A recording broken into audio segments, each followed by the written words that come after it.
Story 1. This may be lengthy, and support will be appreciated. I'm a 24-year-old female, and I have been dating my 25-year-old boyfriend for 9 years. This is important later on. My mother is an older woman. She had me at 40 years old, and I have 3 older brothers. One of them is 9 years my senior. Let's call him Gary. He went to college and obtained his bachelor's in accounting. I got my bachelor's in social work, and I am in graduate school for higher education, all of which I have paid for out of pocket.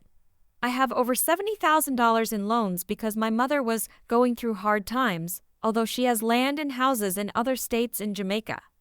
In short, Gary and my mom dislike my boyfriend intensely and have always disliked him. We started dating in high school, and he was very respectful of my mother, but she said, "My spirit doesn't like him." She and my brother devised multiple plans to split us up, while my mother was always physically and emotionally abusive towards me and Gary growing up. The difference between me and Gary is that I never followed the path my mother wanted me to take. In turn, she would threaten to make sure I wouldn't get loans for college and barely help me otherwise. It was completely different for Gary. He was able to get through college without debt, work at a job he dislikes, and now he has a wife and daughter. There are 2 stories of entitlement that I want to share, but I'll only post this one that's the most recent. If you want to know more, let me know, and I'll post it as well. This issue happened last November. My brother and his wife invited me to their baby shower. We live about 10 minutes away from one another, and of course, my mother was invited. She lives about 9 hours away and needed someone to host her for the time being. I asked her to stay at my brother's house because I am currently living in a 1-bedroom apartment with my boyfriend and 2 cats. There's just not enough space for us, let alone her. She also disrespects him constantly, even though I tell her how much I love him and that I will not be leaving him anytime soon. I knew that this would cause conflict because it always does. She said that she swore she wouldn't cause any problems and that she's only staying for a few days, so it doesn't matter. I reluctantly told my boyfriend that she was coming to stay with us, and he was furious. I told him that there was no stopping it, unfortunately, and we just have to put up with her for 3 days. He begrudgingly agreed, but told me that if she starts any issues, she can't stay with us. Fast forward to the day of her arrival. It was midterms, and I had a huge paper to write. I was working 3 jobs at the time and was exhausted. At the time, my boyfriend was working part-time as a front desk assistant while I went to school. He pays the majority of the bills while only working part-time. I came home and called her to see when she would be arriving. She told me that she was at Gary's house and that she won't be arriving for another 6 hours. I sighed with relief because I could take a much-needed nap before cleaning up the house. My boyfriend and I slept for a bit, and then my phone rings. It was my mother. "I'll be there in 5 minutes. I look at the clock in panic. It had only been 2 hours, not 6. I jumped up and told my boyfriend. He was so unimpressed. She arrives, and here it goes. "This place is filthy. Don't you care about your home? I can't stay in a place like this. Take this boy to the store and buy proper cleaning supplies so that I can clean this place." I told her that I had just come from a 12-hour day of classes and work and that I was too tired to go to the store.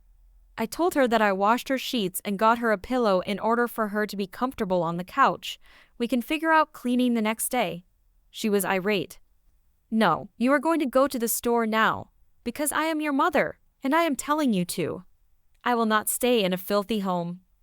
Mind you, we pre-cleaned by making sure both litter boxes were clean, and we made sure the common area was pretty decent for her to reside. While she was screaming, one of my cats decided to commit the ultimate sin, going to the bathroom. "That's disgusting. Clean this now. I will not sleep next to cat waste." I told her that she knew I had 2 cats and that we can't scoop right after they use the bathroom every time. I gave up arguing and practically dragged my boyfriend to the store and used my last $30 to buy cleaning supplies. We didn't have a lot of money at the time. We get back to the house, and she has completely destroyed it. In the 45 minutes it took for us to get to the store, she had pulled everything from its place. The kitchen, the bedroom, the living room, and my closet. Everything was in a pile on the floor. The cats were nowhere to be seen because they were terrified of the stranger coming in and destroying their home. My boyfriend was livid. mostly because in her reign of chaos, she emptied out the cat's food and water dish. He asked her why she did that, and oh my goodness, she took off. How dare you ask me any question, boy? You're the reason why she's living like this. You don't do anything, and I will spit on you as soon as I'm done here. I sat down with a mix of shock, anxiety, and exhaustion while they argued back and forth with each other. She's calling him a bum and good for nothing, and he's telling her that she has no right to come into his home and disrespect us both. She laughed and told him that she'll call Gary, and they can fight it out. My boyfriend told her that if that man comes near him or me, he won't be walking away without severe injury. She used that and called Gary, telling him, "I'm not safe here. That boy is threatening my life, and your sister isn't doing anything about it." I told her to give me the phone, and I calmly told him that I would drop our mother at his house and that he would have to deal with her. He is irate and screaming that he's coming over to kick my boyfriend's behind and all of this nonsense. I told him to stop and calm down. He hung up on me after telling me that he's on his way over to my apartment. I'm panicking at this point, and my boyfriend picks up her bags to happily walk them downstairs for her. She grabs at the bags and tells him not to touch them. They argue until my brother calls my mother to come downstairs. I pick up her bags to get her out, and she knocks them out of my hands and runs downstairs. She brings my brother to my door, and I tell them from behind the door to leave, or else I would call the police.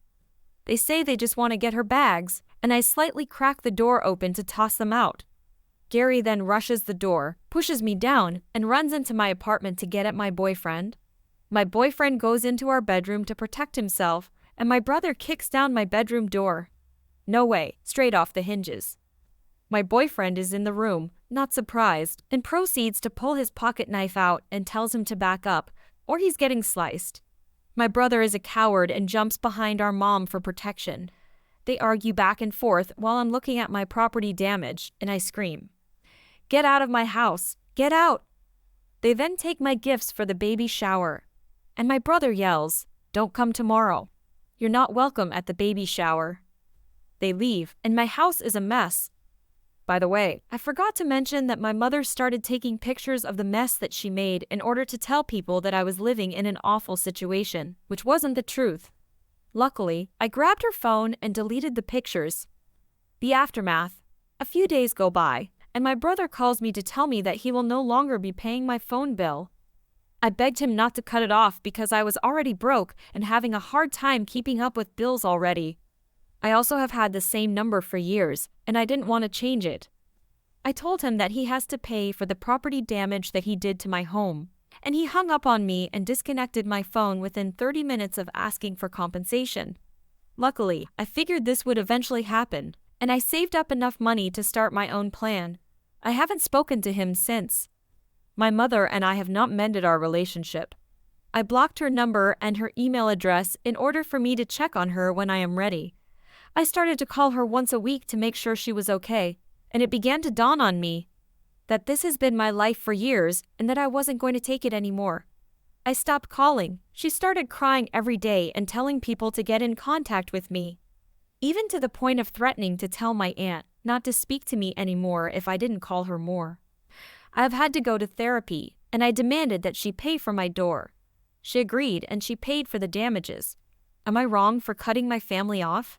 I feel guilty because the COVID-19 pandemic is running rampant where she lives, and I haven't contacted her to see if she's safe. My niece was born, and I never received a phone call, photo, or anything. I'm devastated because I really wanted to have a bond with my niece, but I feel like that will never happen now. Story 2. Long story short, my oldest has complex special needs, and we basically caught the school district severely mistreating him. We incurred a lot of cost bills due to their negligence, and they have finally agreed to a private reimbursement settlement with me. This includes private therapy, mileage, and hospital bills from his complete mental health collapse. The total invoice we gave the district was over $200,000, though we are obviously going to settle for way less. When recounting the meeting to my mom, she immediately asked me to throw some money her way, like $5,000. No. I told her we were going to. 1. Pay off medical collections. 2. Buy me a replacement computer, which was broken by my kiddo. 3. Pay off the larger car we had to buy to make our lives easier. And if we have money left, we will do the repairs and renovations we need in our kitchen. Plus, I am paying my advocates a percentage. She lives across the country and was not involved in this situation in any way. Why does she think she deserves $5,000 from me? Spoiler, because she raised me. Story 3. Firstly, I'd like to say that my country is not currently on lockdown. I'm saying this because this takes place at a cafe. I've been going there for years now and know most of the regulars. There's this one mother with her 2 children, 1 boy and 1 girl, I see at least once a week there. That mother is our today's entitled mother. So, one day I brought my Nintendo Switch to play with as I was waiting for my order. After a bit, 2 children came up to me, looking at the Switch. Entitled mother's kids. They asked me if they could play a bit, and I said sure, as long as they stayed near me, it's fine. I told them that every 2 deaths, they'd give the Switch to the other until my order arrived. 5 or so minutes later, the entitled mother came over as well and just grabbed the boy, and only the boy harshly, and started dragging him away from my table while the kid was still holding my Switch. So, of course, I rushed after them. Me. Wait, your son is holding my device, and you forgot your other kid too. Entitled mother seemingly annoyed. She can stay there. I'll keep the Switch too since you're so ready to part with it, even with children like him. Me. Listen, I have absolutely no issue with making this a legal matter and throwing you in jail if you don't give my Switch back right now. And I don't know what you mean by kids like him, but your child did not cause me any trouble, unlike you. She's seemingly angry. Don't bother, he's dumb. No use in hiding your disgust. She yanks the kid's arm. Tell him. Kid, I have Asperger's. She. Now apologize. Kid, sorry. I was lost and baffled. On one hand, this crazy woman still had my Switch, but on the other hand, she has children, and I don't know if I should have screamed or shouted or just quietly taken my Switch back and turned a blind eye. But I did the first thing that seemed logical at the time. I asked for the manager. I won't bother with many details here since it's more depressing than entertaining with how self-deprecating the boy was acting. It acted as if it was his fault his mom was going to be in trouble. The manager did come, the entitled mother did shout.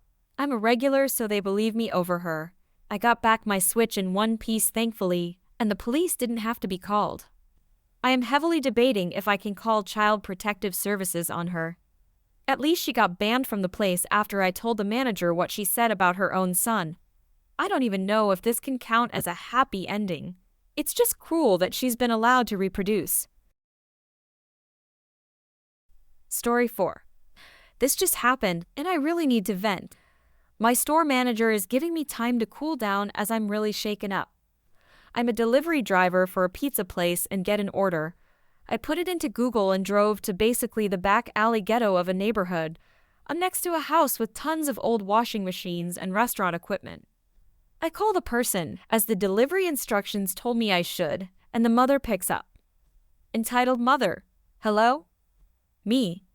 Hello, ma'am. This is Op calling from Papa John's. I think I'm here. I don't see you. Are you sure you're here? Me, thinking I got just the wrong house. I'm sorry. Here, let me drive up the road a bit. I think I see you. I live in North Carolina, so trees are everywhere. I end up driving around for 20 minutes and feeling horrible. The mother is getting aggravated as she realizes the person she saw wasn't me. I keep telling her I put in the address, but Google says I'm right where she is. She asks if I'm in a trailer park, which I wasn't. She then puts her 14-year-old son on the phone. Her son. Hey, are you stupid or something? Come to. Then he read the name of his trailer park, letter by letter, slowly. I put the name into GPS and found that it's 10 minutes away. Darn Google, I tell them, and the kid gives the phone back to the mother. This is unbelievable. I've been waiting for an hour now, it's 20 minutes. Me? I'm on my way. I'm so sorry. I hang up and go to the trailer park. I get there and call her for her number. No answer. I call again, no answer. I called my store who told me to take the second order. I had two people's orders with me and to just come back. I take the second order, and on my way back to the store, the entitled mother is standing in the middle of the road and shines a flashlight into my eyes. I slam on my brakes and nearly hit her. She calls me stupid several times and screams at me saying, "You never called," which I did. I ended up crying as I actually am autistic, and the whole situation triggered a panic anxiety attack. The entitled son takes the food and snorts saying, "I worked in delivery. It isn't that hard." Entitled mother: "I think giving stickers at Walmart is more your speed, idiot. Now get the heck off my property." I drove back to the store in tears. I'm about to go back to work. Venting this out here made me feel better. Going through life with Asperger's, it has never been fair, let alone easy. Despite this, and what the woman said, I have made it far in my life, and I'm only 22. I'm about to graduate college with a bachelor's of science. I have an internship, paid, with the government of my state and a job offer once I graduate. For those that said I should have hit her, I didn't want to risk my future for a woman in a trailer park. Also, I would never cause harm if I don't have to.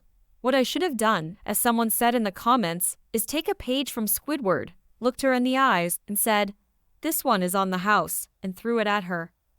Once again, thank you all so much for all the love and support. It means a lot.